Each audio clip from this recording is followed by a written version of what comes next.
everybody, it is week 2 of the weekly podcast over here at GamerGeekChicUK.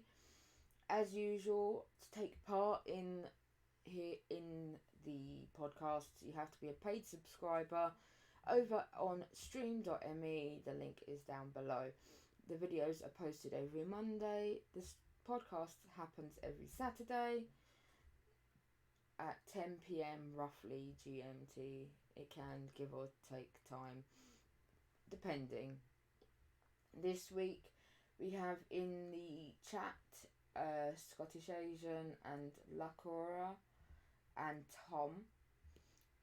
We have in chat Aowen and Crazy Emily. We may have more join throughout the stream. Who knows? But this week's topic is about the game industry and how many games have become like pay to play, having microtransactions being quite a big part of many games. For instance, we have got this list of games that I have set up. We have things like Love Live, where you pay for like tickets to pull for idols, as well as what we call the boys. We've got stuff like Dissidia, Fortnite being one of the main ones for the big console and PC games. We have Memory Freeze, which is Danmachi, Pokemon Go. This is quite a slow slideshow, but I think we'll take my time. Kingdom Hearts Union Cross being one that's quite big in the community that I'm in. Overwatch having quite a lot of pay to play. Animal Crossing Pocket Camp, which is one that quite a few of us play as well. And I know that there is more, but this is the sort of rough outline just to... I'm pretty sure I did get more logos, but doesn't matter. Anyway, I know personally I have plugged quite a few, probably a couple of grand over the last 5 to 10 years with things that have microtransactions. Pokemon Go, personally, I put quite a lot. Kingdom Hearts Union Cross. I have put a little bit into Fortnite, not much. I've only just started playing it. Most of these I've put at least a $5 on what I play personally. There's also a lot of games that you can get the first chapter for free, but then to carry on the story you have to pay and buy by chapter. For instance, the Super Mario game that is on the mobile, you get to play the first chapter fine, but to carry on playing and go to different worlds you have to pay to access these areas, and it's becoming quite common in the game industry. I know that many of us are gamers, as we are streamers or watching of streamers. This is something we've all come in contact with, and I kind of want to discuss the pros, the cons, and people's like experiences with these sort of things. So I'm going over to chat first because it looks like there's already... Is that on stream? Oh, okay. Let me just sort out my microphone quickly. Is that a lot better, or...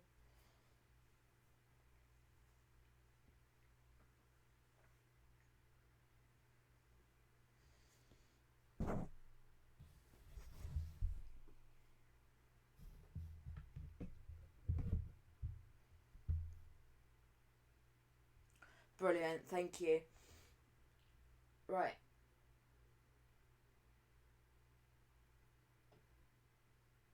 what's that? Even the Ace Attorney mobile game has that too. Yeah, most mobile games are what they call freemium, where they're free. You can download them. It's fine, but if you wanna go ahead in the game at a consistent pace, sometimes you have to pay. Oh, Sword Art Online, Memory Defrag is one that I've put quite a lot to myself. Pokemon Go, the reason I put money into it, you don't actually have to. If you go out and walk around, you don't necessarily have to put money into it. Where I personally put money into Pokemon Go, because of being disabled, I can't always get to a Pokestop. But I live by a nest of quite a few rare Pokemon, so it is constant. That's good, Adam. They're all covered in crisp. I'm trying to shake it all off. Then I'm going to sweep that it all up. That one's got to go in the wash outright. Just fold it up. Right, sorry about that, guys. Obviously. Hello, ladies and gentlemen. Mini Frigid here. Adam.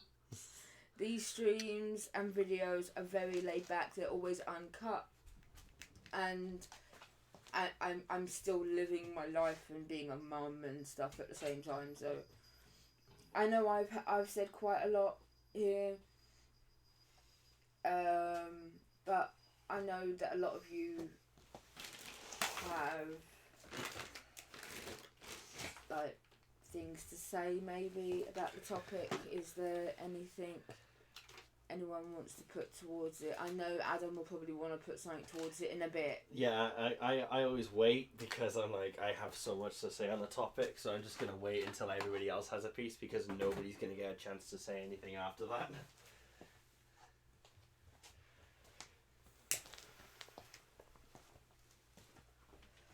I think I'm going to need to add a chat section on the actual thing, because I'm noticing some people can't be on mic, so people talk via the chat.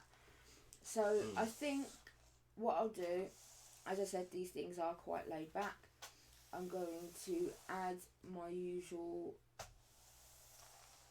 chat bar from Restream on here. But I'm going to turn the bot off because I don't want to annoy the fuck out of people. Right, let me go to notifications, turn off the read bit, and then go into here, move this over, and,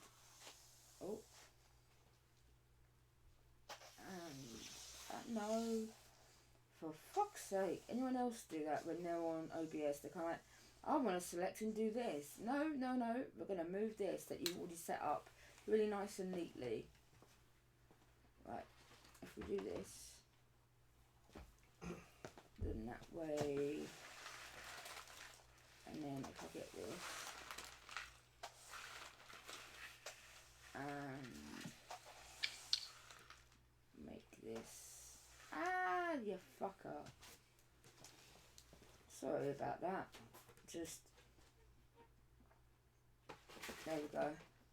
That way, chat, you should be visible now, so that way you don't always have to stop and go over. People can see what's going on with you guys as well.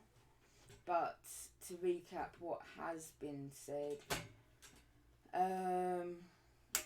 like our microtransactions with quality content equals happy players. Microtransactions that create a pay-to-win meta equals divided opinions. Yeah, for instance, Kingdom Hearts Union Cross is pretty much a pay-to-win sort of system, unless you log in every day and grind to your fullest. But even then, it's still not enough. Yeah. Pokemon Go's microtransactions are a lot better than many others. Yeah, it's a lot more it lasts longer. I put like 79p, and it gets me 20 Pokeballs, and that could last me about 2-3 weeks. Where Kingdom Hearts, I'm looking at paying 11 quid on NA and £8.80 on JP a week.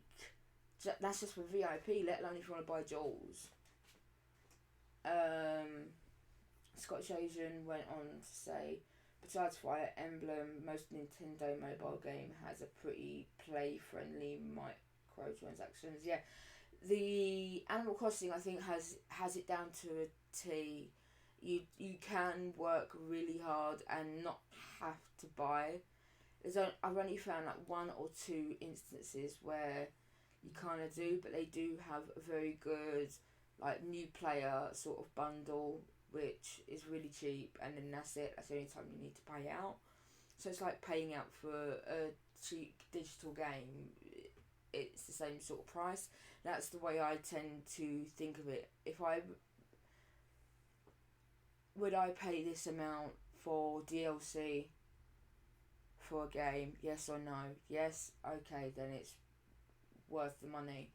At one point I got into the trap with VIP on Kingdom Hearts that I felt I had to get it every week. But yeah, same. When money got a bit tight and I had to stop, I noticed, one, I wasn't as powerful, but if I saved up the jewels and I pulled, because of my RNG is always on point, I was lucky enough to still keep a decent power level.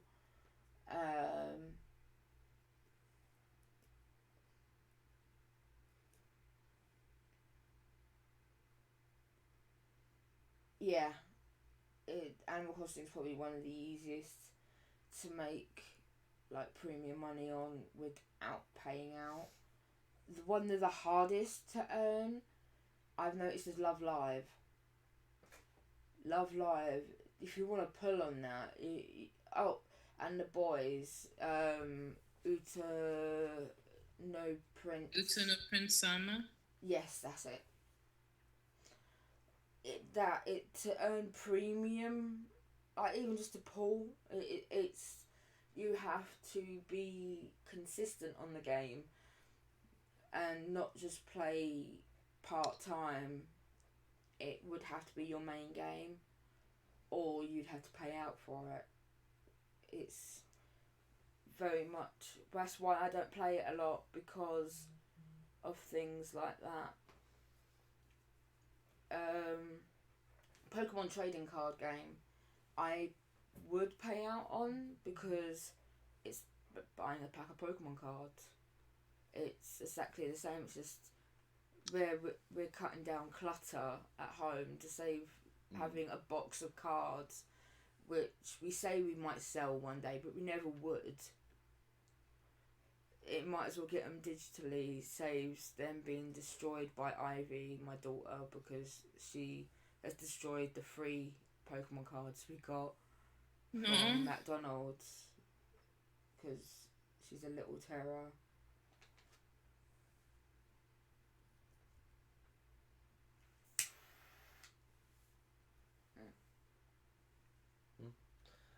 Oh, you want my opinion? Get ready for the next 2 hours if you like. You might want to come a bit closer. No. Get the beanbag. Mm-hmm. Get the beanbag. Yeah. First of all, hello everybody. Hey, Fridge. Who's on tonight? Voice, we have Emily and Aeron. Alright. You got me! You got a friend in me. Do you like to set out? Yeah, that's really nice.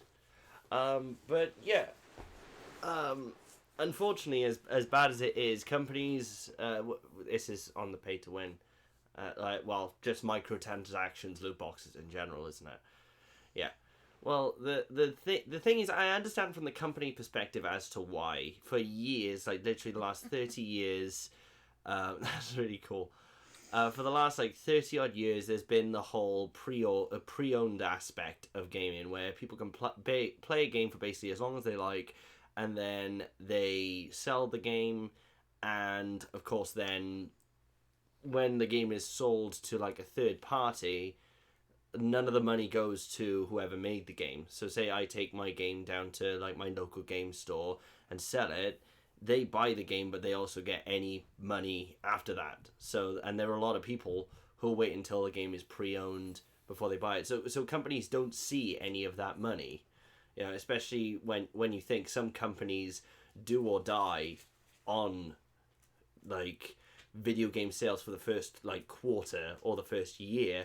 It's understandable that they get peeved off by this. So the whole microtransaction and loot boxing is good in that aspect, because it allows the companies to still get money, because if a player who's bought a game pre-owned still wants to go on the multiplayer but still wants to buy who still wants to get the best weapons, or they're interested in loot boxes, the company who made the game gets that money. So it makes sense on that aspect, and it's good because it does allow people I don't to like when it's for skins as such. I like the fact that, because I'm a Twitch Prime member, because of I use Amazon Prime for ordering stuff for the kids, so I'm Twitch Prime, and every month I'll subscribe.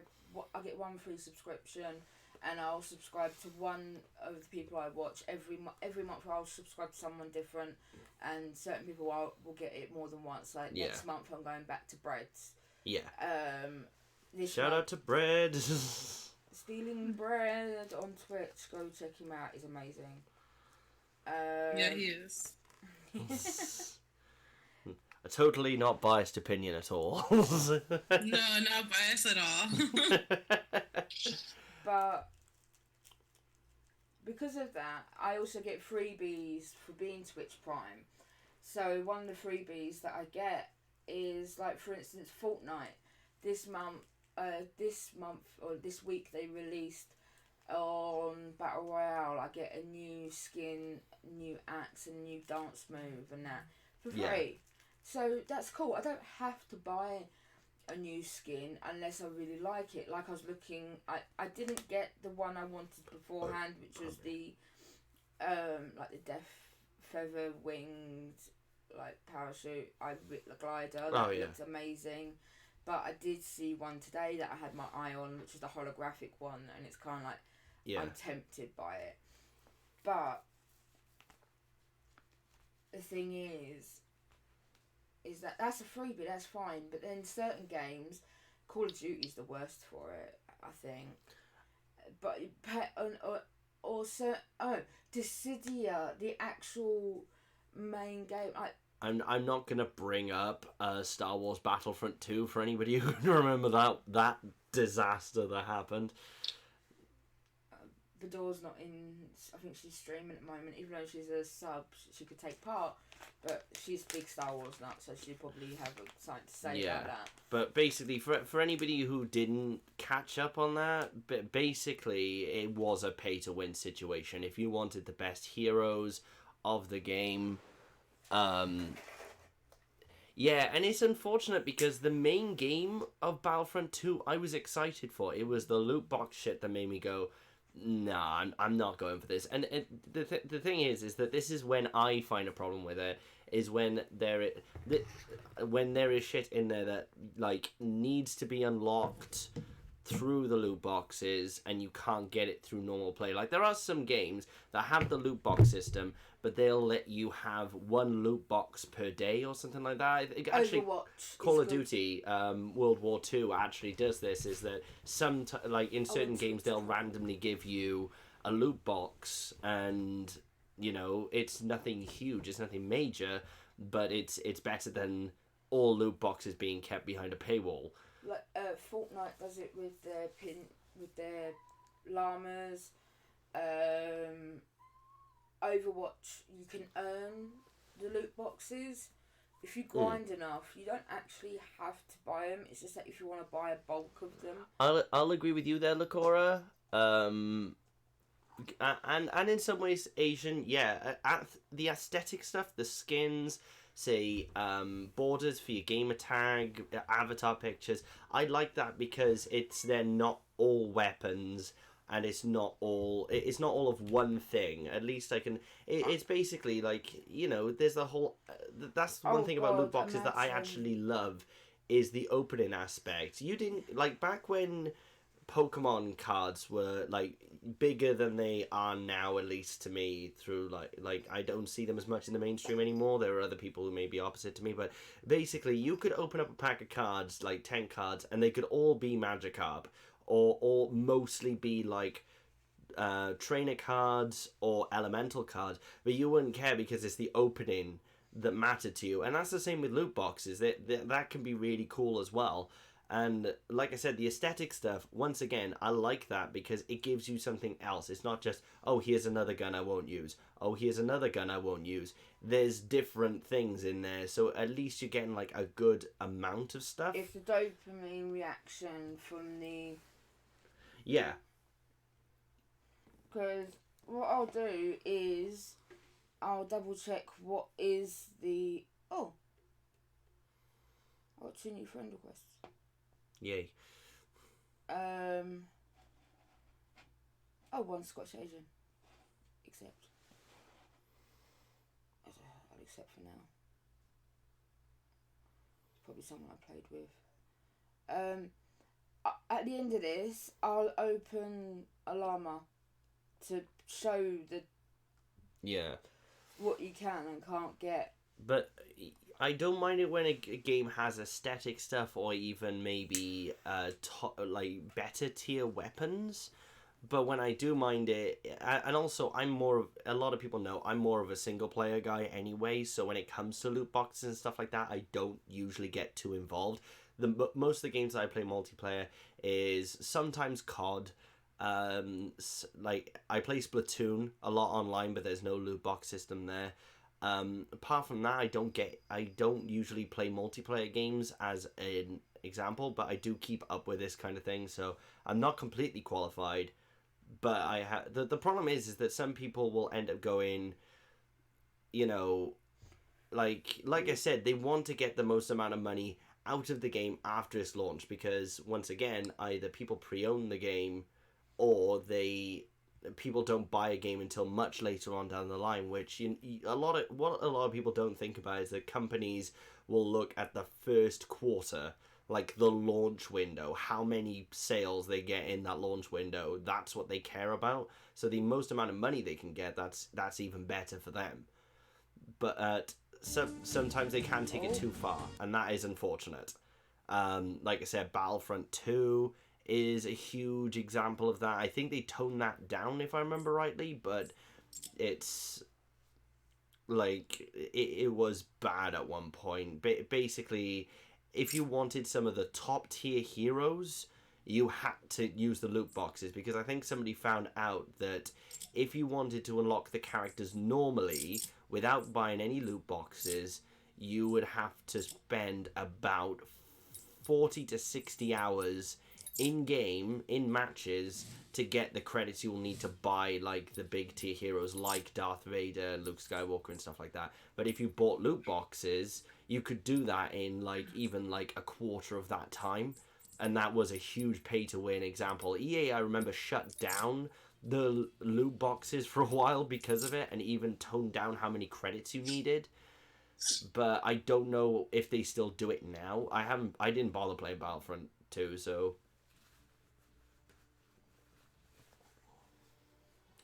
That's what I'm after. That's what Yeah. I'm saving up. And then there's freemium, which is a completely different kettle of fish. Like, there is a lot of mobile games that all of us play on Stream.me that's, like, similar. Kingdom Hearts is the worst one, because it will act like you can earn it, and if you do grind, you can, but with most... Oh, DLC do you mean, Lucador, do you mean stuff like Day 1 DLC and, just, like, games that promise more content down the road, even though they could put it into the base game? Or you can tell a game's unfinished, but they still say, oh, have the DLC, because I hate that shit. I hate day one DLC. As a rule, I will always hate day one DLC. I think that's better for us. Yeah, because it shows it's part of the game that they just don't want to put in there. I mean, it's understandable. I'm a little bit hypocritical at some points with this one. Legend of Zelda, Breath of the Wild, before the game had released, they announced there was going to be DLC, but at least that wasn't day one DLC. I remember Batman did that. I hate stuff like that. Or I hate the fact that when a game has no physical edition, such as Wonder Boy, the remake, didn't have a physical edition, and you didn't think there was going to be, so everyone bought it digitally. But I bought it because it's a game I played a lot when I was younger. I completed it, the original, and I do admit the remake is fucking amazing. The way you can press one button and switch between the original, both music and graphics, it is like for like. But then suddenly, a year down the line, there's a physical being released, and you kind of like, now I'm gonna buy it again because I collect physical copies. So you're double dipping. And but when it comes to day one DLC, the problem is when they announce day one DLC, a lot of people go, "Oh, it's because it's content that they made for the game, but they did because." Oi! Sorry, cat. A lot of people will jump on defense, and I used to, that it's content that they couldn't put on the game disc because, but even though they say, I don't know, say March 1st release date, they make the discs and the cartridges and the cases and the inlays and manuals and all stuff like that, but long before that release date. So they'll say oh, just they couldn't fit in the disc on time. But we live in an era where literally day one there's usually an update of stuff that they found, or just general bug fixes for the first couple people who got to buy it. Yeah, 9 out of 10, it's usually, a lot of people do digital download now. And, it just shows that they went, I remember, here's a good example. I think it was Batman Arkham Asylum. No, Batman Arkham City. Before launch, they announced that you could buy the Robin DLC day one. And the thing is, at this point, DLC was abundant anyway, updates were abundant anyway. It literally just showed that this is content that was ready before launch, but we can get as much money out as possible. And I think if I remember rightly, at that point, the DLC was still £10-15, which is at least $20-25 over in America. So that's a lot of money. I mean, nowadays... And it goes for DLC, microtransactions, season passes and stuff like that. You don't just buy a game for £50 anymore. You buy the game for £50, you buy the season pass for $25, then you buy loot boxes and stuff like that for God knows amount of money. You're spending £100+ on the game. And for me as well, that happened with... Resident Evil 7. I bought the game £50 on release day, and the season pass, which is an additional $25. That's £75 for a game that I did enjoy. But you can imagine that somebody bought that. Yeah, Scottish has a good point. Most season passes are about the same as a standard game nowadays, and this is it's I can understand it if you buy a season pass for £25 and all the DLC together comes up to £40 for... so you basically think to yourself, wow, I saved myself £15 doing that, which makes it worth it. But then you have other occasion, later on £60 DLC. And then there's the fact the most people like to buy a game day one. And sorry, Owen, did I?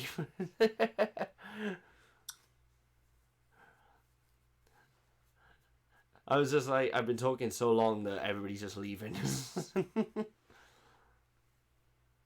Hey, Metal. Metal, is he? He's Right. in Nights After Dark. Right. He's in the voice chat thing. He is. Yeah, he's right there. Sneak. Sneak. You snuck in while I was mid-rant. I used it to my advantage. But then, like, another thing... Say, though, quickly, just for people that are watching, yes, it's a bit unedited, a bit scrappy, but this podcasting is still, I'd say, in its beta phase. It's a new thing. It's episode 2. It will obviously change a lot as the weeks go by, but eventually will settle. But does anybody else here have that thing where, you know, they'll buy a game for the full price along with the season pass and the loot boxes to maybe get some more out of it, and then a year down the line they announce the Game of the Year edition? Am I the only one that gets, like, really sad when that happens? Because you think, great, I could have waited and... Yeah, that's why I always wait for games to come out with, like, a complete edition, because I just don't like buying extra stuff like that. I'm just glad that Nintendo hasn't done that too much, because I like I've said, I'm Nintendo's resident whipping boy, and It's like they did that with Mario Kart 8. They've done that with a couple of the Wii U ports, where I went out and I bought all the DLC for Mario Kart 8, and then of course Deluxe came out for the Switch, and I was like, so that extra money I put in. In all fairness, I think that was only 15 quid in total.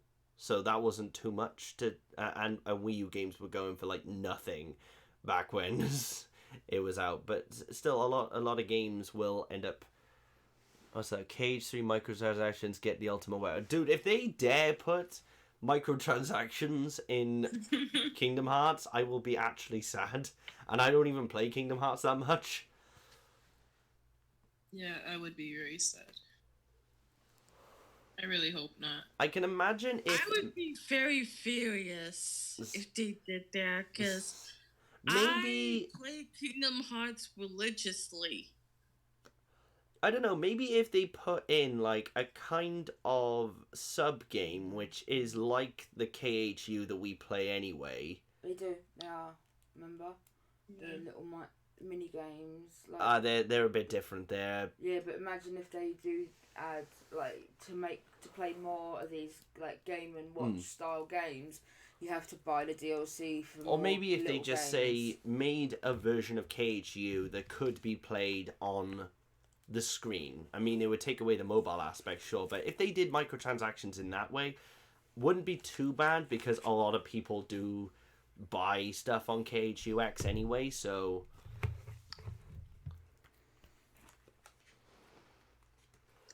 Case in point right here. What now? You say that people obviously buy things in KHUX, and I said I'm a case in point. Yeah. I sure as hell didn't get to the okay player I am by being free to play. I don't think anybody in mobile can be, like... There are people with, say, you know, like GGC, she has her massive, like, RNG abilities, but then there's somebody like, you know, like, there's a lot of people who will try and play free-to-play for as long as they can, and usually I'm one of those people where if I play a freemium game, I'll play for as long as I can until I realize, okay, I can't keep going now unless I pay for the game. I'm opting out now.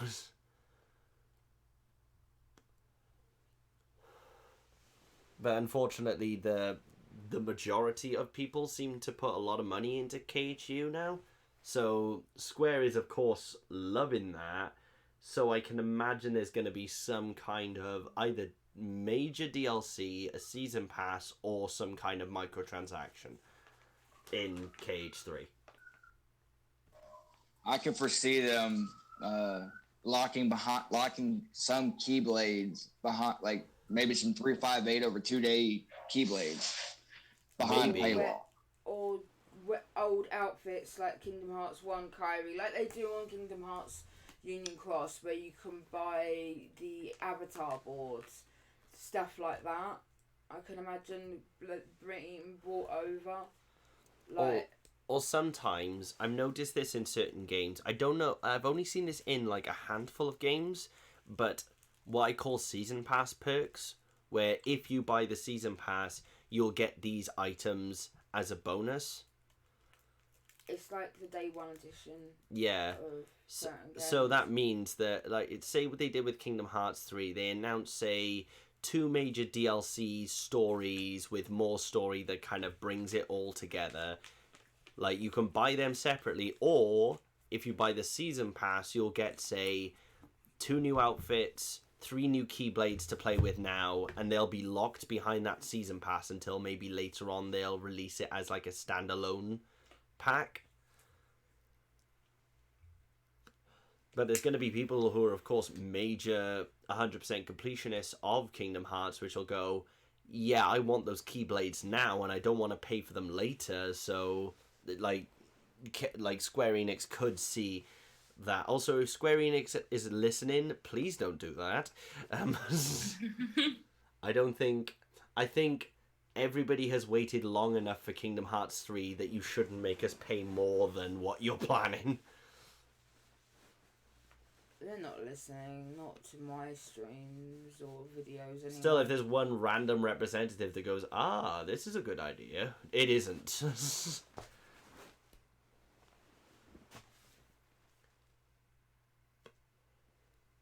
I'm just sending tweets out, and I want, as I said, I want to hear your guys' opinions. Chat is being ridiculously active, and thank you, because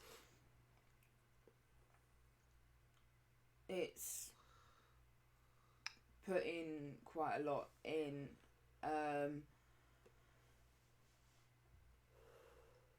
As that thing slides along, I keep on seeing Love Live, and that one is like, there's someone I watch on YouTube and I watch on Twitch called Rin, and he/she, because they are like Amanda in the sense of just gender fluid, but they spend thousands on Oh, that's a good point, Live. Scottish. Sorry, I just saw that. Sorry, it's not hard to believe that things like the data battle from KH2 can be in KH3 but as paid DLC. That's like a good point. They could bring aspects over. I remember the first time I kind of got like majorly into like packs was Big Shock Horror Guitar Hero, when they started doing song packs and buying individual songs. I've spent, like me, my mum and my brother, we put like I think it's £100 together and bought almost all the song packs on SingStar, because I remember I bought like 3 DLC packs, and like I think 2 of them was Disturbed song packs. oh, also, would you guys ever be interested in me doing SingStar streams? Because I know that me and Adam would both sing, and if my mum was here, she would do it, but wouldn't say it's good. Wait, you mean like karaoke? Yeah, like me, because you can play via mobile phone as well. I've got SingStar for the PS4, so Yeah, Metal should totally sing for us. Yeah, no. Yeah, you should. I've been thinking, because I'm starting to become more of the rhythm guy on streaming, I was thinking about Just Dance the other day. Oh, yeah. we do, like, Actually both of us want that. play quite a lot of rhythm games. And I would say Just Dance is a guilty pleasure, but I would have to admit there was a guilty pleasure. It's one of my guilty pleasures too. It's not a guilty pleasure for me, it's just a full-on pleasure. No, it's guilty. I can't dance. I don't think I could dance. I've always said, I don't sing, I don't dance, I perform. Well, it's like, you didn't know... I said to you that I could dance. It's one thing I was confident saying. But you'd never seen me dance until a couple of weeks ago. And what was your reaction? Yeah, I was impressed. Because you did a full-on routine from a song that you really like. Yeah. And I'm pretty sure you had Ivy bouncing around by you, so that was, like, really cute. Aw, that's so cute. She's really gotten into a dancing recently. I was looking through the funny dance things that are on Fortnite when like that you it's like emote packs where you can like do little dances, like you got dabs and stuff like that. I was looking at the one that I got with my Twitch Prime, and Ivy was mimicking it bit by bit, but I didn't catch it quite on video. I was so pissed. But she was literally staring at it and doing it exactly, like the arms going out and in and the right wiggle, and then the arms crossed at the end, and it was adorable as fuck.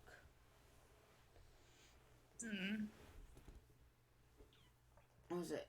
Adam. DDR Max 2 played her. Oh yeah, Adam, did you see the video I tagged you in on Discord a couple of days ago?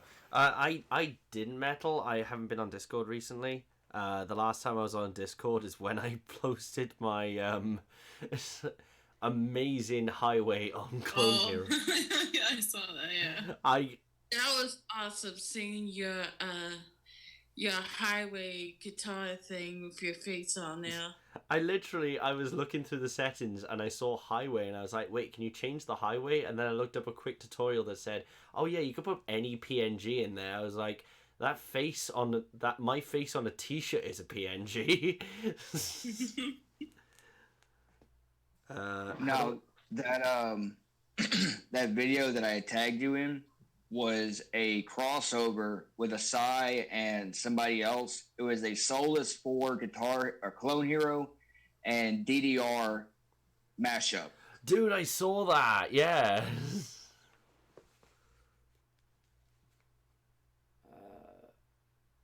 Sorry, I forgot to sort out Twitch.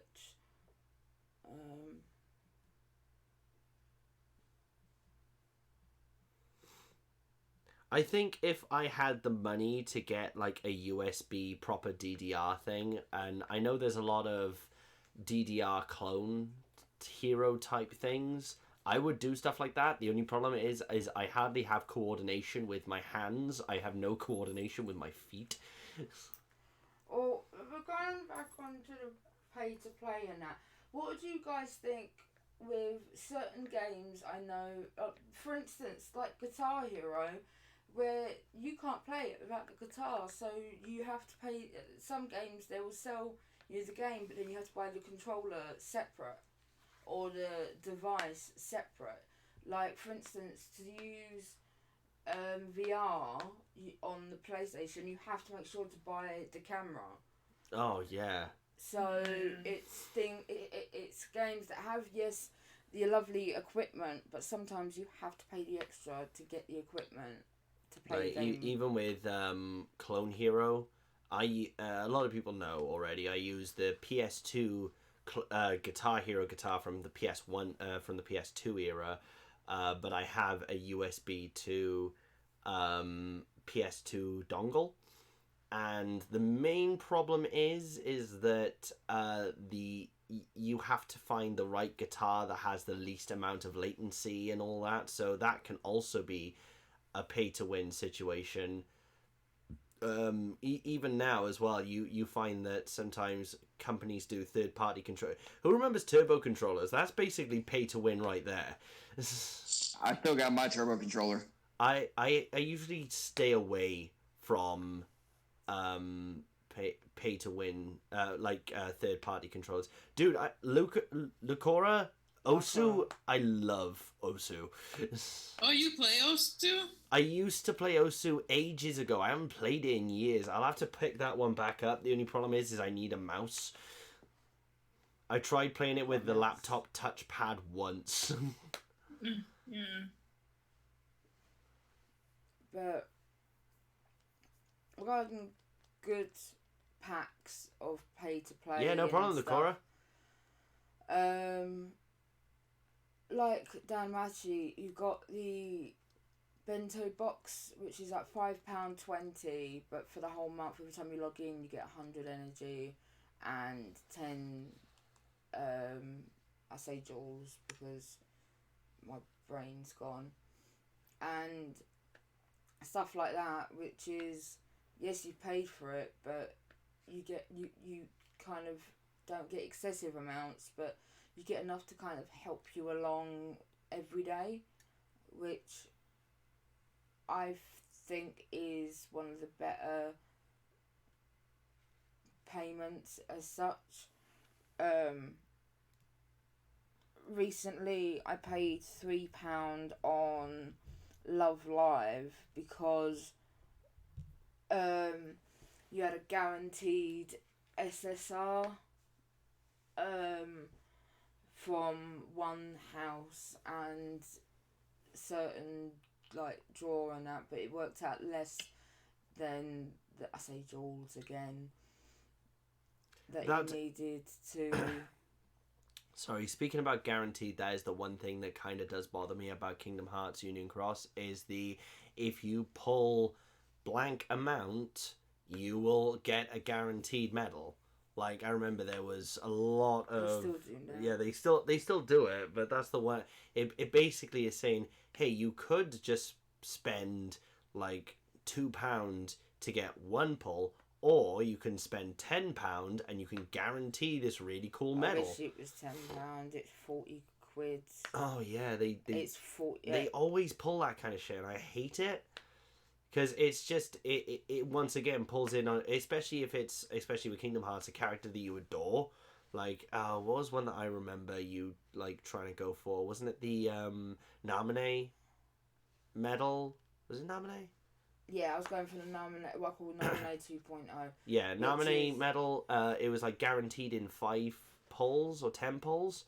And it just plays on the people who adore that character immediately going HD Naminé, there we go, immediately then going, I want that character, and and they say guaranteed, which means it could be in the second poll or it could be in the 10th poll. At Christmas I done on JP, I only had enough joules and enough money to do 14 pulls for the Aqua medal, where it's guaranteed in 15, where I did all those pulls. I managed to get 3 fucking terrors, which was like out of this world, admittedly, but I still didn't get the Aqua, and lucky enough you gave me the 20 quid to be able to pull the Aqua, but I remember... Yeah, Tom was saying yeah, that was an amazing pull. I wish I'd archived that. I didn't. Sorry, if everybody else can keep talking, I just have to mute the mic and talk to Zed a second. Okay. Go ahead, Emily. Well, I can understand about especially the pullings for certain characters. For the longest time, I really wanted the Sephiroth EX, and I didn't get him until they had I think, get him within 5 pulls or more stuff, and I finally got him, and I have 3 dots on him, but I haven't had a chance to, like when he comes back again, to get him so I could fully guilt him. But yeah, it can't just like Sephiroth EX and Riku. I finally have a Riku days Riku, but with my luck, it's really hard to get the characters you want if you're just not like fully into paying for it. Like, I'm a VIP to pay because I can't afford to do the whole $100 to get lots of tools, to get lots of metals that you could get.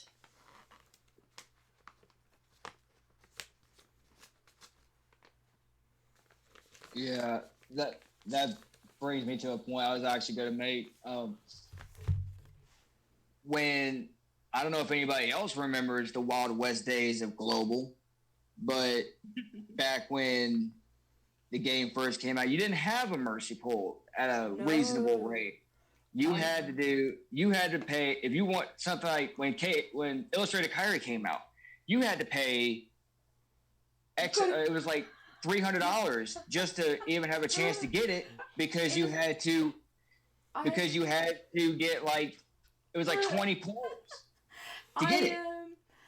I obviously played from day one of Kingdom Hearts Union Cross, and I played quite a lot of it. I say 3-4 months, but then due to obviously my husband leaving and a lot of stuff going on, I kind of took a hiatus, the first hiatus, and I came back when Illustrated Kyrie showed up, and I didn't realise that they had like big medals like that, because obviously before, the biggest medal I could get was like Black Coat Mickey. I remember when that banner came out.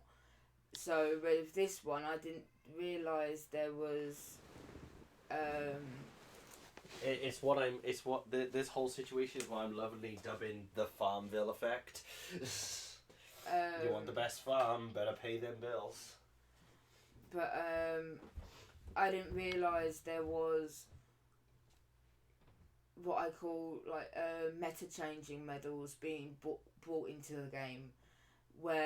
So I done a pull with the jewels that I had, and the first pull I got was Illustrated Kyrie, and I was kind of like, oh, this is cool. And then I looked obviously more into it, and I realised how lucky I was, because at the same time I was watching DUJ and him put in like hundreds and into getting jewels and just about getting like the old Sephiroth like tier 4. Right, I'm gonna have to opt out for a bit. Hope you guys enjoy the rest of the chat. I might be back in later, but enjoy yourselves.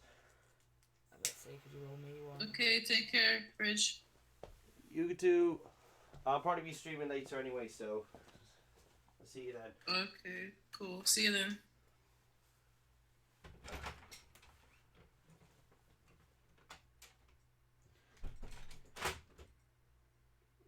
But it is a case of I've noticed, especially with someone that has done the whole hiatus and has been, say, free to play for a block of time or pay to play for a block of time, I've kind of worked out that if they notice that you pay for jewels, your RNG will lower with your free jewels, but when you start using paid jewels, your RNG will go up. But then say if you haven't played for ages and ages and ages, and you come back and you're using free jewels, then your RNG will go up to kind of entice you to carry on playing the game. It's kind of a bait system, like where they'll add for, like, if they notice that you're going to pay a lot, they'll try and bait you to pay for more jewels. If they notice that you're not playing a lot, they'll bait you to try and keep on playing. I don't know if anyone else has noticed this, or... Yeah, I never stopped playing. I can kind of see it because on, well, Tom knows this. I have 2 accounts on 2 different phones for my global account. I have an alt account on the phone I'm on right now, and then on my S7, I have my main account. And when Shion first came over to global, I did my pulls on my alt account first when they giving out all those jewels at the beginning of Anniversary or just before, like when they first gave out that 3,000 pack. And I did, I think I did 2 pulls on it on my free account, and that one, this alt account is entirely free to play, and it got the Shion and 2 pulls, but I had to put in a little bit more on my main account just because I guess it realized that I haven't been around that often. So I had to pull, I think, an extra 2 times just to get the damn thing. So I can kind of see the little bit of RNG you're talking about. Manipulated RNG anyway. Yeah. It's kind of like a code that must be embedded within the game, noticing, like, it'll tick off, like, if you haven't played over a certain amount of time, it will hire the RNG up. And it's kind of like with streaming on stream.me. If you stream it's like 3 days consecutive, you get is it like 100 or 50 extra points towards the board. So if you stream every day, you get more points. So it's kind of coded within, so it's encouraging you to stream more, where it's kind of that sort of system, but it's not been announced. It's not like a known, like they haven't said that, oh, that's what we do. It's more of a, yeah, it is, never mind, I'm kind of going off, like, yeah, I'm kind of just spazzing out a bit.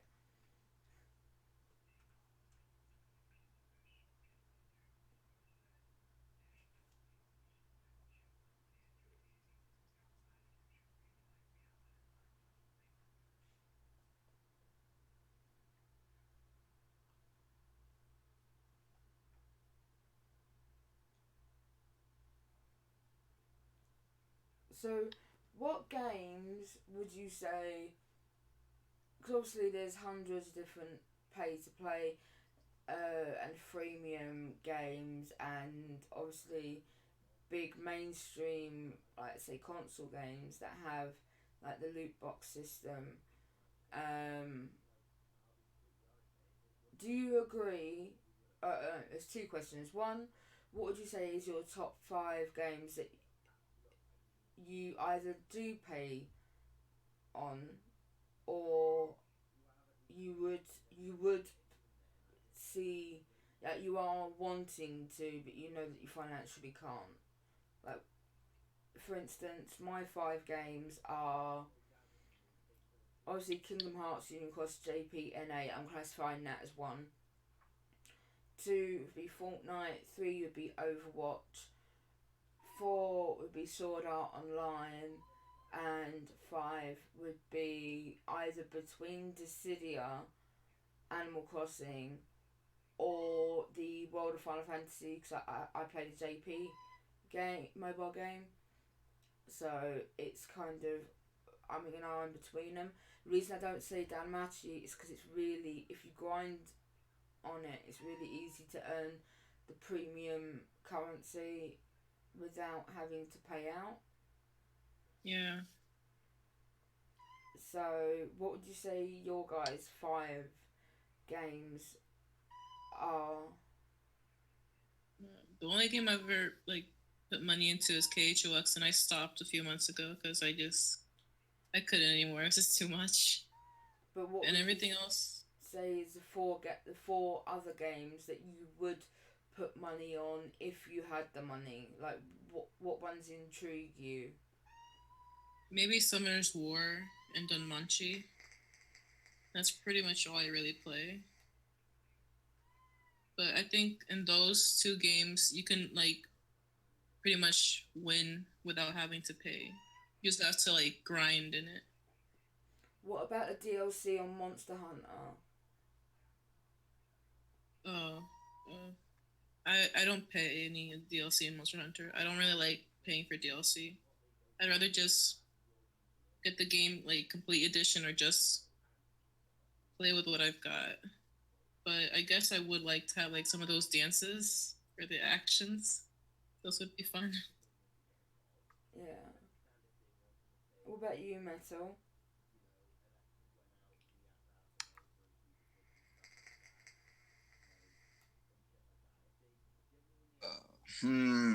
Well, the only games obviously that I obviously put a little bit of money into Cucks, but only JP because it's more reasonable on their pricing to jewel ratio as opposed to global, even with the jewel sale. Uh, I I want to be more. I obviously you know that I do dual links as well, but I just financially cannot play the game like the way it's intended to, having multiple different varieties of decks and all that. Uh, Really, I don't play a lot of games that are pay to win.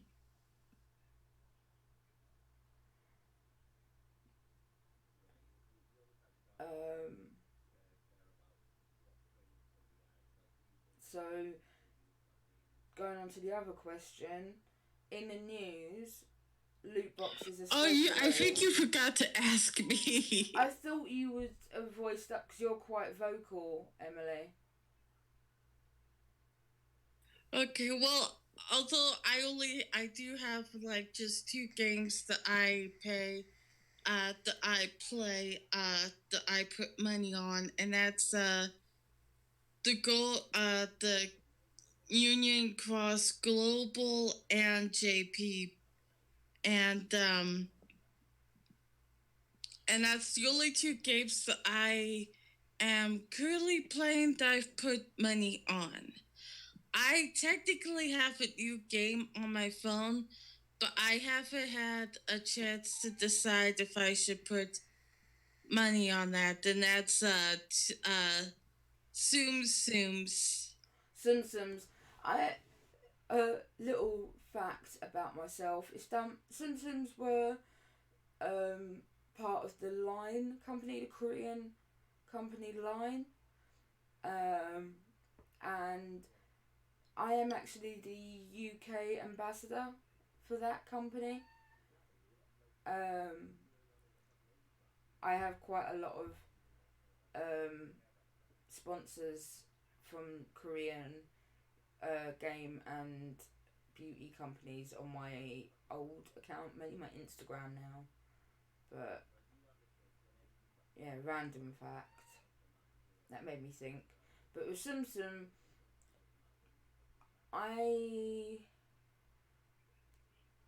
they offer quite a lot of free hearts. It's more willing. I like the fact that you have to wait with it because it means it gives you time to grind on the other games. Otherwise, you could be on the one game for like basically forever. Like, for instance, with Danmachi, I could grind and grind and grind and grind, and I'm constantly just there's always something to do. And the same with Kingdom Hearts, where it's nice to have a section of time where you can't do anything, so then that way the other games that you are investing in you can, because that's why I know with my channel, unfortunately sometimes I don't keep to the schedule, because if it's a new game I will grind up to a certain level, so that way if I do leave it for a bit I don't have to worry about falling behind.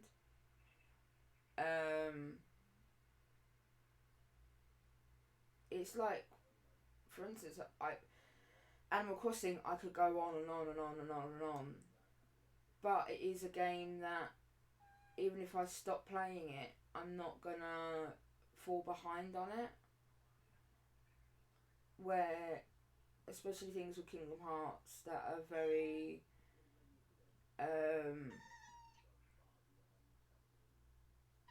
competitive, you kind of need that edge, and again that brings in the pay to play, so that way you can get that edge and then have the time to go on to other things.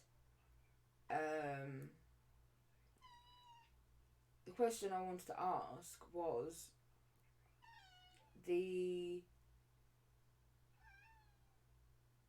the news, loot boxes especially, and the whole freemium term has been used as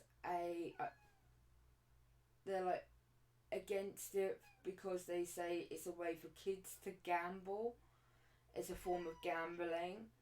And what is your guys' opinion on that? Because personally, yes, it is a form of gambling. Any gacha system is, but it's not necessarily bad, because if you go to the local, say, arcade, you get the penny machines that you would let your kid go on, that you got a chance to win a prize, where that is still a form of gambling because you're putting money in to maybe win something. So even the claw machines, what would you guys say on that aspect?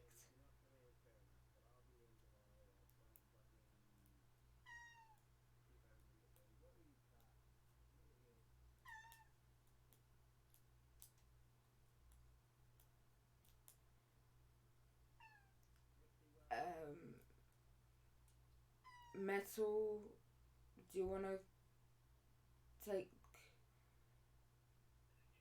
the mic? Or what do you guys think? Do you see it as a form of gambling? And if so, Oh, sorry, my Discord was acting up. okay, sorry. I mean, I guess it is a form of gambling, but it's a harmless one. I mean, as long as you're not addicted to spending your money in such a careless way, there's really no harm. It's just a game, but I don't know. I guess it depends on the person. Is that a cat? Yeah, it's Anixia. Oh, okay. Aw, cute.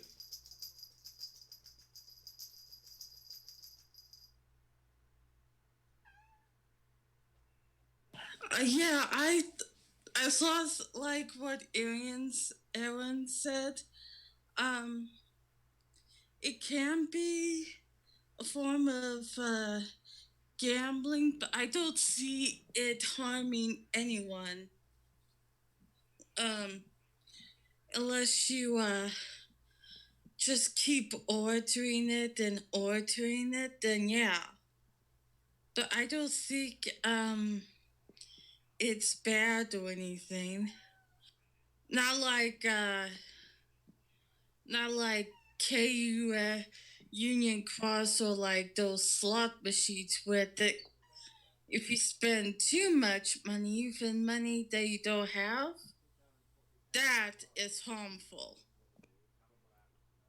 What do you guys see about comparing it to, they say it's a form of gambling for kids, and yes, I agree that is the case, but it's exactly the same as if you're going to the arcade machine. Sorry, I don't know if this was heard before, but it's like when you're going to the arcade, if they're playing a claw machine or one of those penny things where you drop down trying to knock the other pennies down to try and win a prize. They're all forms of gambling because you're putting money in to try and win something, and you might not at all. So, what? I mean, that's many things in life. I think we just have to be careful and mindful of our money, and not to spend too much of it. Spend just what we can. Really no escaping gambling at this point. It's I pay quite a lot on mobile games, and basically anything that I stream, I will put quite a lot of money in, but I mainly, one, because I have good RNG, so it's addictive to get these rare items that often, but also because I want to be able to, like for instance, Kingdom Hearts Union Cross. If I get the latest medal, then I can show tactics and stuff of how to use it, how it's useful. Like, I see it as a business purchase as well as a personal one. If that makes sense. Yeah. I guess for streamers it would be like for business as well. Because I know that the local whale lost. he pulls all the time, but he will pull almost every medal till he gets it, and he will stream him pulling it, or do a video of him pulling it, and then he will do a video showing how strong or weak or whatever it is on the same monster every time. He'll do a demonstration video, which is always helpful because you kind of need that one person to show off the medal to know whether it's worth you investing in it yourself. Yeah.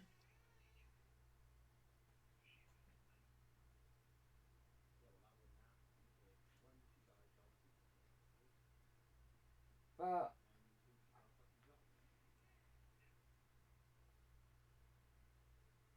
do you guys think then the gaming industry as a whole is becoming a pay-to-play system? Yeah, you can stop meowing at me now. I'm pretty sure I heard you. Yeah. I thought it was her, because I was like, Nixie, for fuck's sake, where the fuck are you? Right. 1 second. I'm muting my mic. If you guys want to... I've got Okay. to chat to Adam quickly. If you guys want to put anything in, like last words about the topic.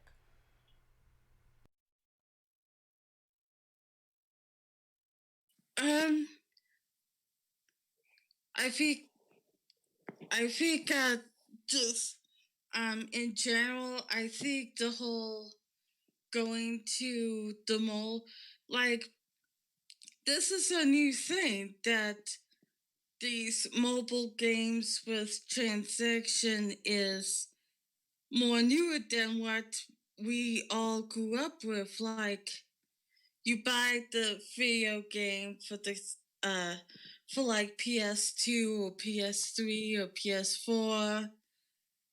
But this is new. Now they have another way of making money than just to get the console games, and they don't understand. I don't think they understand that sometimes too much of a good thing can happen, especially on mobile games such as these. And they're not really thinking about the consumer all that much like they used to. They used to think, well, maybe the consumer might feel this might not be the best course of action.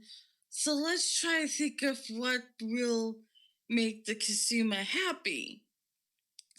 Now they just don't really care about fixing any errors or issues that the game might possess.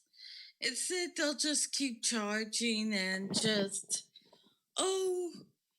saying, we're just good to, we'll fix it temporarily, but yeah, we're not good to go back on our issues.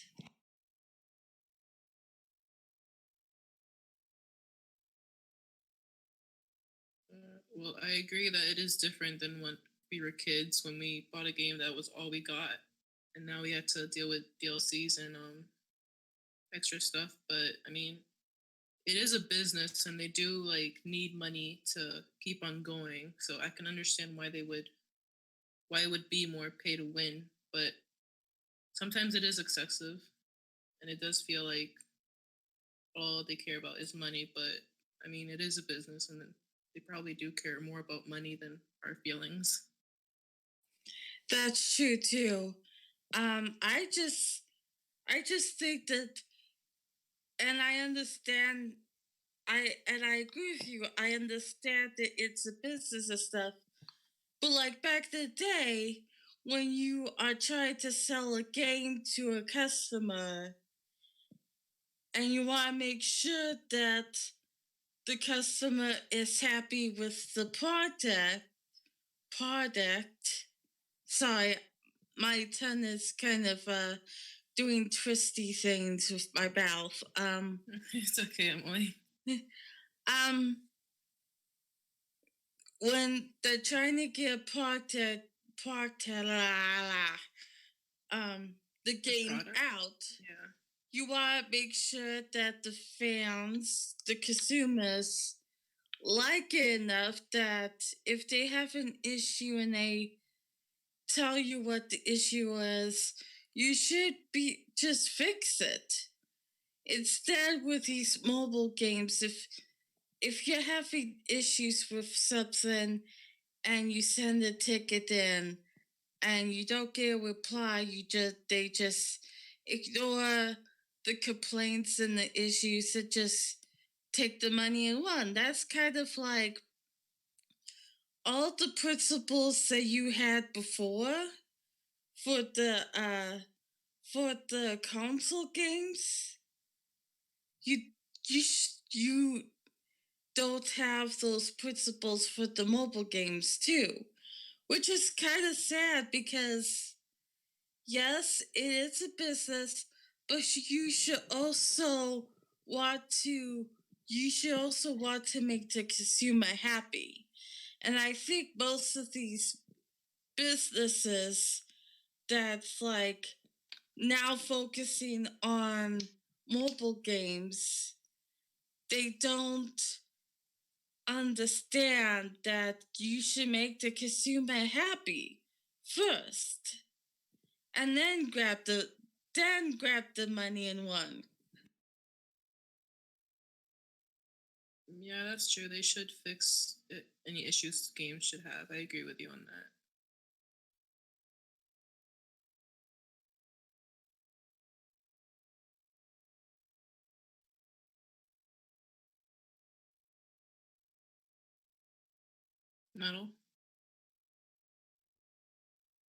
Metal.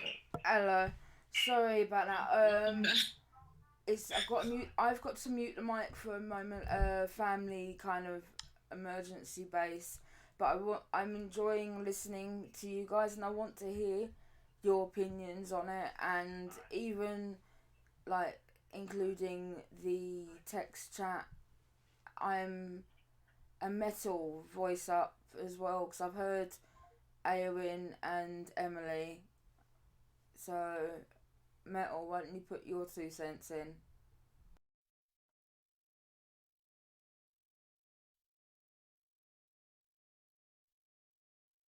Maybe he went BRB without saying.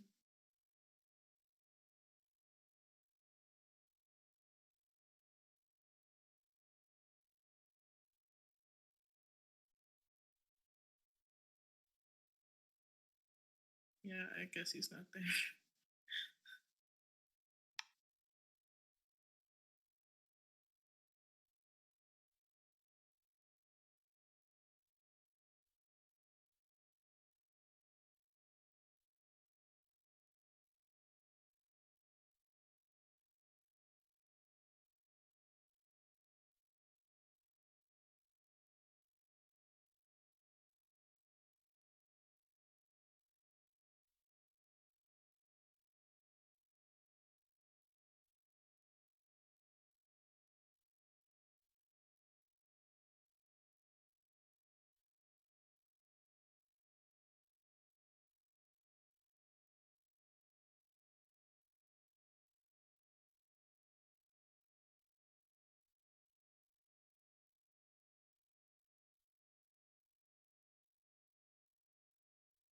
Oh yeah, that's an issue. But I mean, there's like a way around that. Like parents need to like enable certain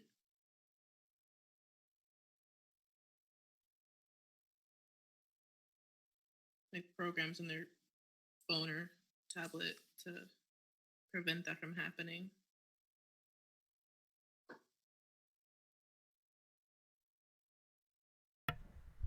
There we go. Yeah, if you guys didn't read below, what I wrote was what about how kids have accidentally spent thousands and hundreds of thousands without realising that these things that they've pressed are not free.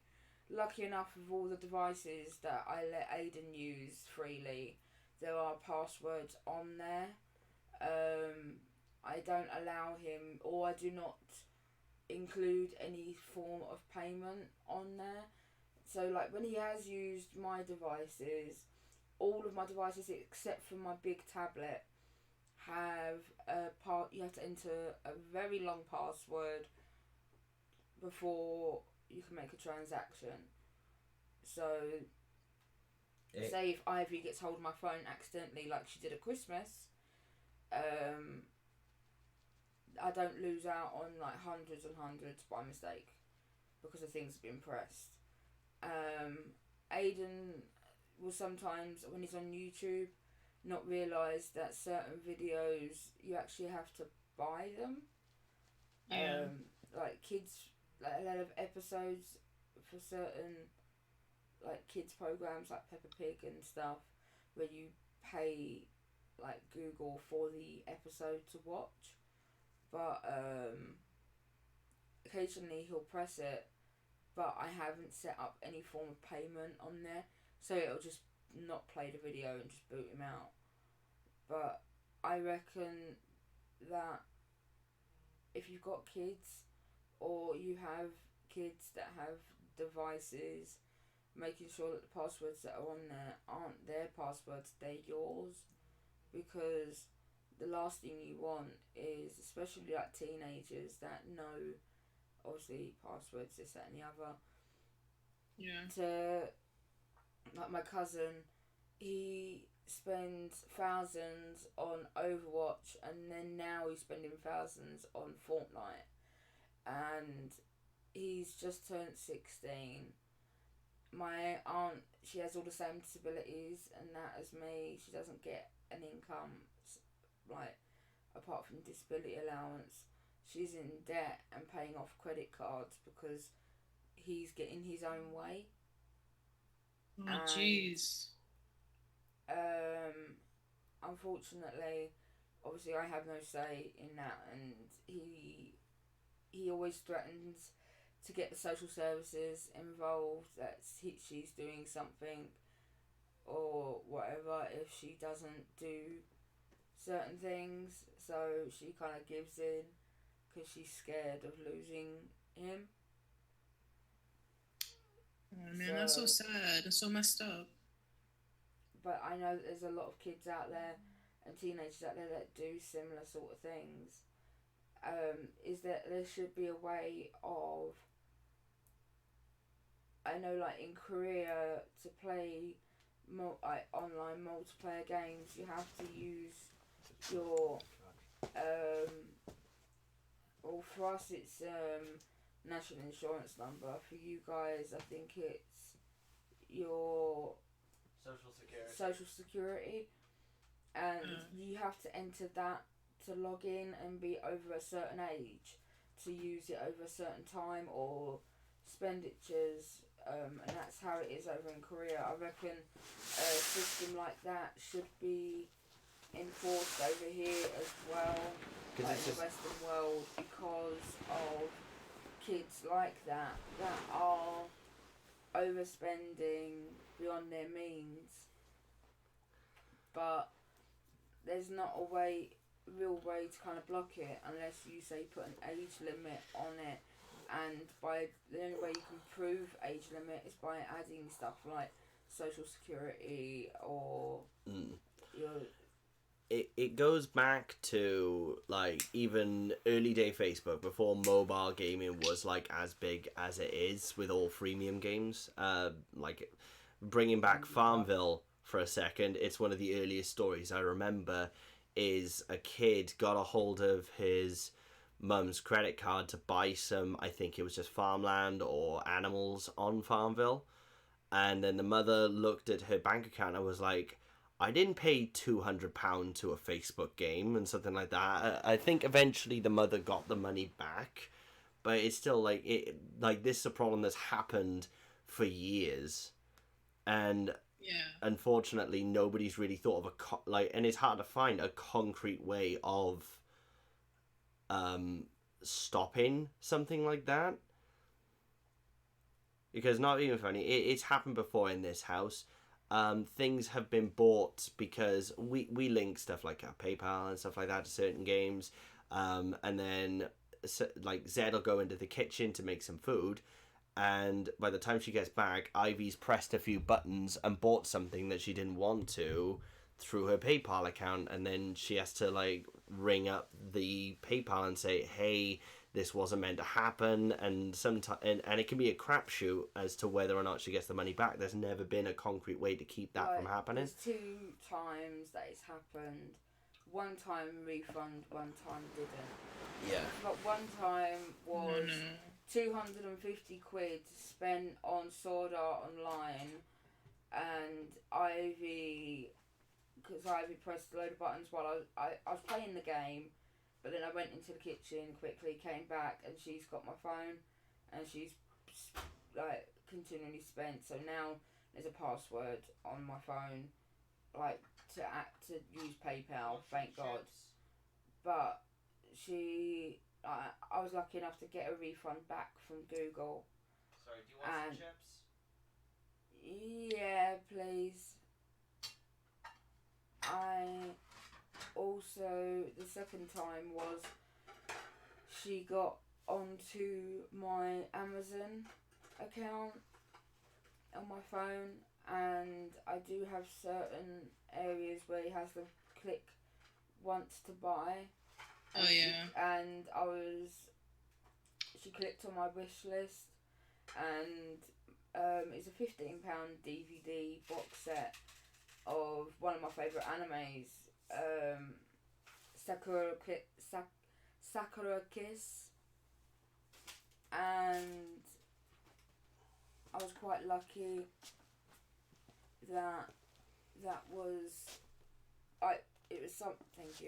I had the money, and it was something I wanted anyway, but I wasn't able to get a refund with that. So it's just mobile phones in general. There needs to be I don't know. It's again, it's hard to. I think the only way I can think of, like, and this happens when you sign up to stuff like Google anyway, is like, say you want to buy something, like, let's take for example a couple jewels on Kingdom Hearts Union Cross. You press the buy button, you've already put in your details, so it says, do you want to use these details? But then it says, like, we will text you a verification code to the mobile number you set up. Even with, like, you know, online games and stuff like that, like, a verification code will be sent to the phone that you have linked to your profile, and then you have to tick back why or not, yes or no. Yeah. For the payment to go through. Exactly, like that seems like a system, but even then it can be easily exploited by the teenagers. Yeah. Yeah, because teenagers know like how to use the technology and stuff. They could easily change stuff. Yeah, and that's where the Social Security thing comes in. Because Korea has a really big problem with. Obviously, they value their education more, so, and they have a really big problem of online gaming, like, even things like online RPGs. Obviously, the latest one that's come out that we're playing as well, it's come from Korea, which is the Soul Worker, and the thing is people get so addicted over there to these things, and because of the block, they're on the black market. People are stealing social security numbers, so that way they can log on to these systems. I mean, not being funny, when I was a teenager, I remember I signed up to Xbox Live, and I think it was 15 at the time, which is below how old you're allowed to go on, like, the online services without parental permission. I honestly put my age in, and then it said, oh, you need a parent to verify. And I was like, I'm not getting my parents involved in this. They have no idea what they do. So I, as a teenager, I thought, I know what I'll do. I'll set up another email account to make so that way I can verify it myself. And how Xbox didn't notice that the parent 1964 at gmail.com with the password that was parent. I was like, Xbox will look at that and think that is legit. But that's the thing, it was so easy for me to bypass the Xbox. I could have just put a fake date of birth in. I'm not being funny, like porn sites and stuff like that. It's so easy to just say, yes, I'm 16. It is pretty easy. You know, and it's like, I don't know, kids will always find a workaround. So it's hard to think of a concrete way. Like I said, even the ideas that I had, I've just gone, but wait, there's this way. It's so easy to just bypass these systems that there's never going to really be a way to stop kids from buying things from there. You want to slow it down at least. Yeah, I think the only way is like to teach them the value of money. But even then, sometimes they just don't really get it. So it's like never sure plan to it. You always get that one toe rag that will exploit their parents' fears and like. There's always that one kid that your parent. Yeah, just noticed that you bought from the Tesco's. Oh, the different. Except I got more than one type. So. Sorry. But you know, there's always that one kid that parents go, I don't want my kid to be like that, but they exist. It's not just an over-exaggeration of what kids can be. Some of them are, but there is always that one kid that is just as bad as what they, like, people tell you to fear that your kid can be on the internet. And sometimes it isn't the parents, it's also the A few more?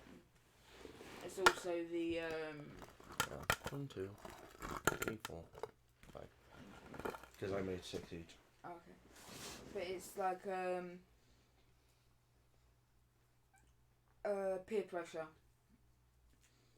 Like, I know that with some of my cousin's friends, they're from wealthier backgrounds, so they spend a lot on games because they can, and they're not taught the value of money because they're just thrown money at them.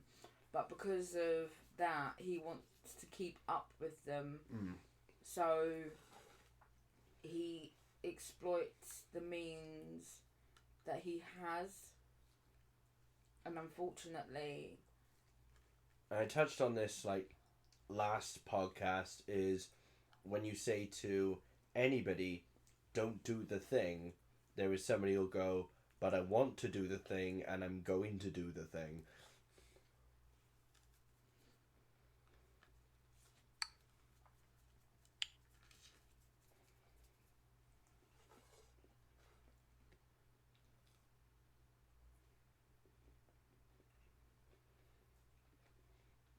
And silence befell the land. I'm just going to say rest in peace Metal, because obviously he's fucked off. Streamy exclusive, Metal's dead. Rest in peace, Metal. Rest in peace, dude. You will I be call forever this on missed. his dog. I want the dog. Unless he's going to eat, then please eat. Yes. Wait, what? He has risen. No, I've been here. I've been listening. I was one of my coworkers came over and I was having a conversation. The second coming of metal. Ugh. Oh, baby. Oh, baby. Oh man, if only. Oh man. The second, third, and fourth coming of metal. Oh, God. Okay, now you're just building me up too much. No, that's him with Amanda. Takes him places he never knew. And didn't want to know. There's a whole new world. I can imagine me singing that on a magic carpet, but Mel's right behind me like, please don't put me down.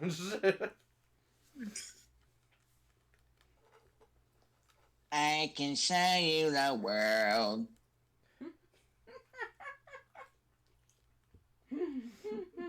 I can show you what splendor. Oh, baby.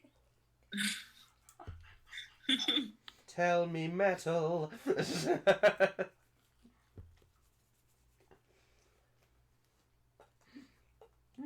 I'm glad that people already have been told that this is a laid-back podcast, or somebody's going to go, I'm just going to skip to the end and see what they talk about, and it's just us singing about... Glory holds in the splendor. I'm about to fucking choke there. Oh, baby. It's like earlier when Bador was on Discord, and it's like she's just had her wisdom teeth out and she's worrying about it hurts to swallow, and I just wanted to make the joke of you shouldn't have shoved the dick down there that far, but I was like, this isn't the time because my friend's honestly in pain. I hate if Bador just randomly comes on the stream now and she's like, wait, what?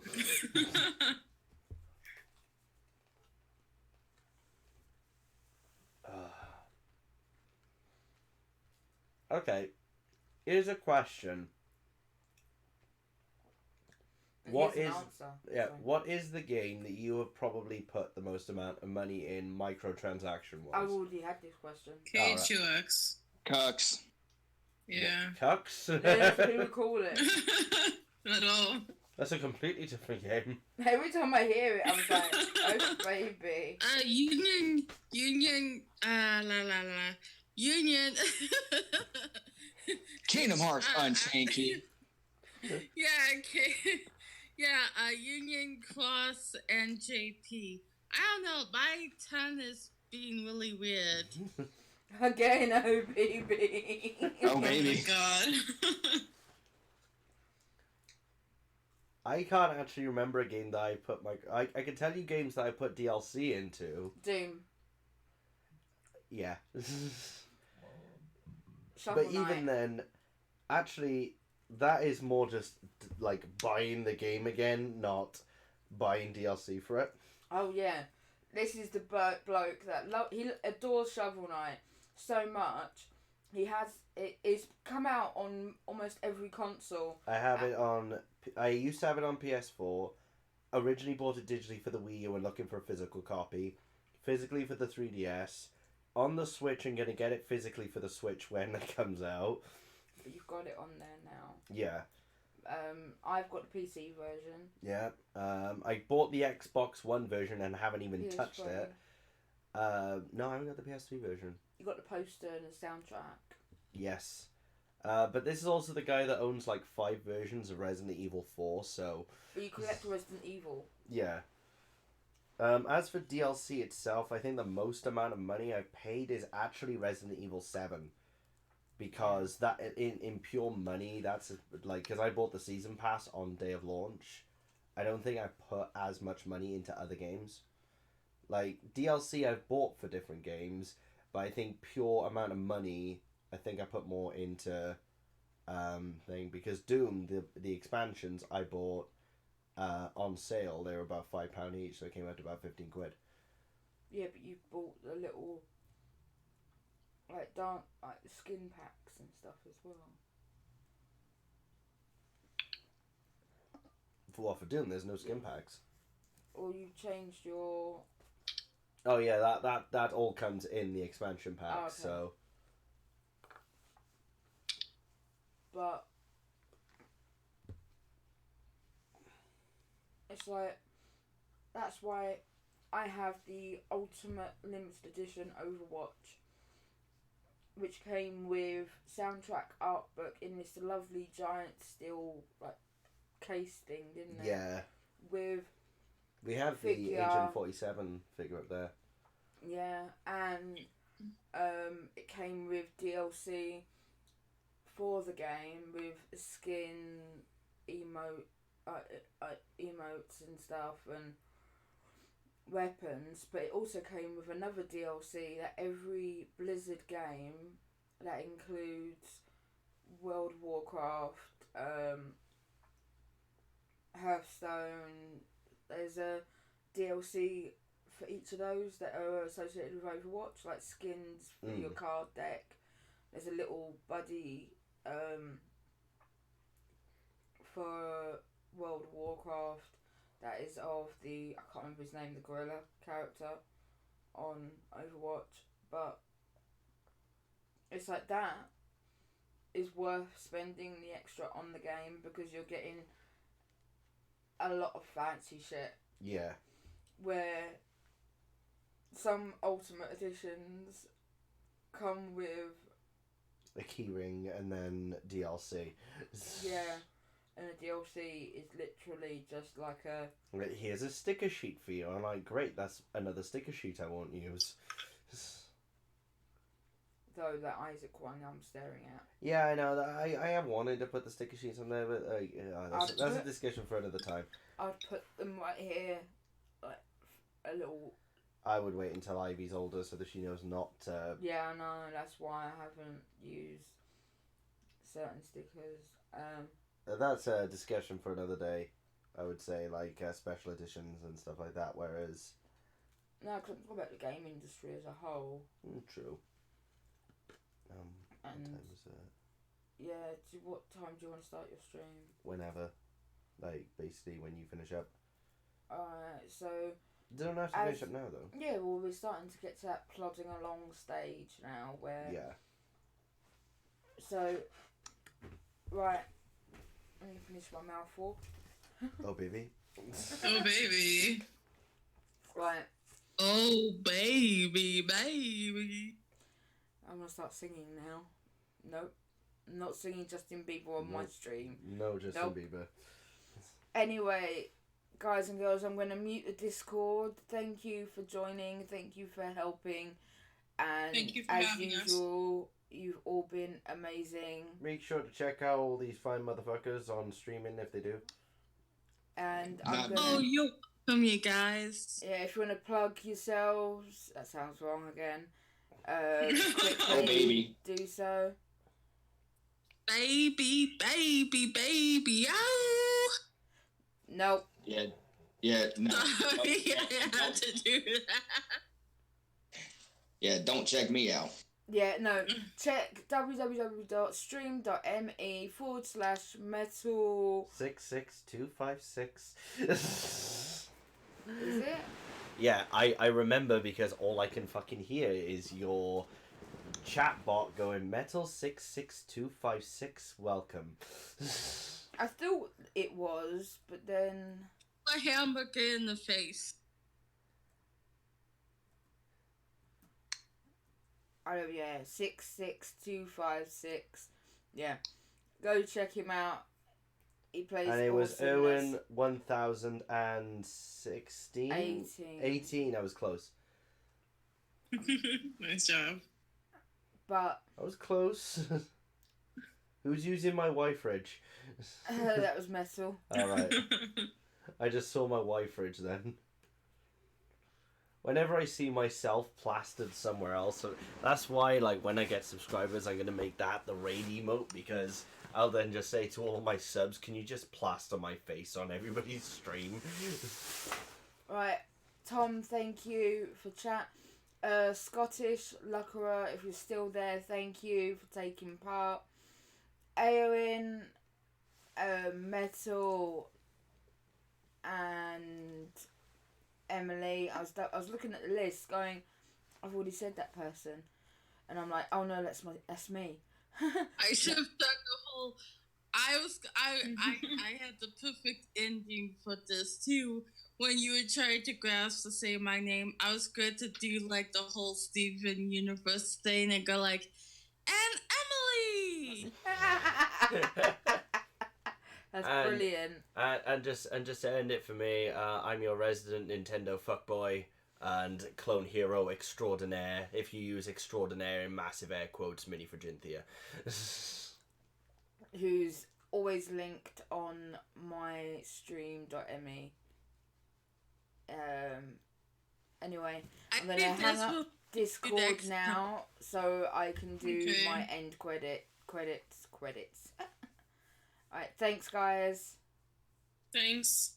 Take care. Bye. Okay, see ya. Bye. Right, as always, I am grateful to everyone that took part. Next week we will... I'm not sure what we'll do. I'll probably put the straw poll out again. Let's hope it works. I will probably have to keep tabs on it though daily, because it fucked up this time. And this will be posted on a Monday, so obviously if you're over on YouTube, you are getting this like, well, now for you, because it's Monday to the future. Anyway, please, if you want to take part in the weekly podcast, you have to be a subscriber over on stream.me/GamerGeekChicUK. The link will be down below. And as always, my kittens, my Moogles, may your heart be your guiding key. Take care and love to all. See ya.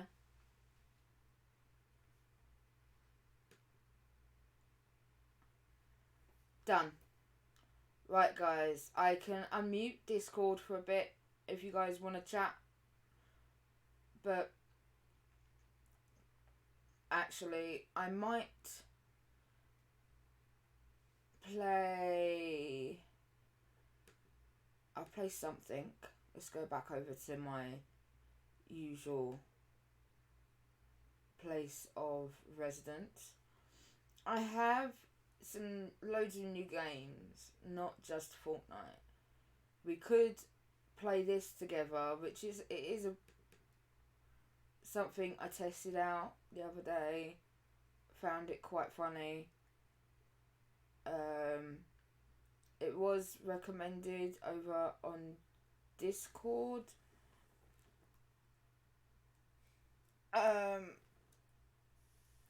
And it's now deciding to... Oh, there we go.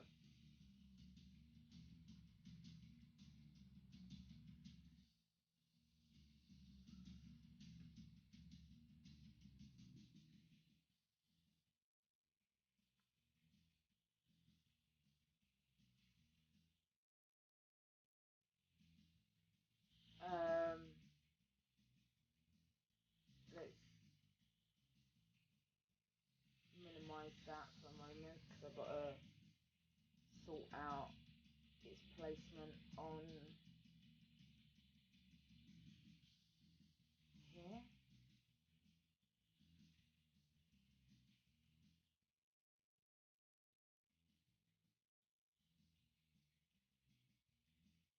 There we go. I'm going to stop stream. Actually no. We'll play this next time. Adam's gonna start streaming. So I'm gonna stop stream now. I'm gonna readjust the settings because I noticed for half the week I was still set on subscriber mode, which is why people didn't realise I was online, apart from like Aowin and Metal and Emily. Well done. Because it wasn't until Studio Radio Royston pointed out when I was over in the mainstream chat, and that might be why Bador subscribed to me this week. But I am grateful either way, and I'm also majorly grateful, I'll say it again, to Bador donating that amount of money for me to play Fortnite. I've been grinding up on it. I should be able to play just weekly soon. It's just I need to get to a level where I can start playing with people. And then when I can start playing with the others, which is a fair few levels away still, then I'll be able to go to my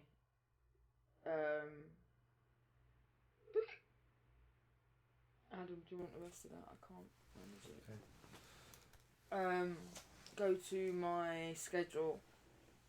The schedule is there because that is what I want to do, but the rule of thumb is when I get a new game, I always like to set it out so that way I can play it casually like everyone else, but not be like 10 miles behind everyone else. If that makes sense. Anyway, thanks for joining me, guys. I'll probably be in the background over on Adam's stream. And I'll speak to you guys in Discord.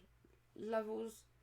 Oh, and as always, whether it's the end of the stream or the end of the video, may your heart be your guiding key.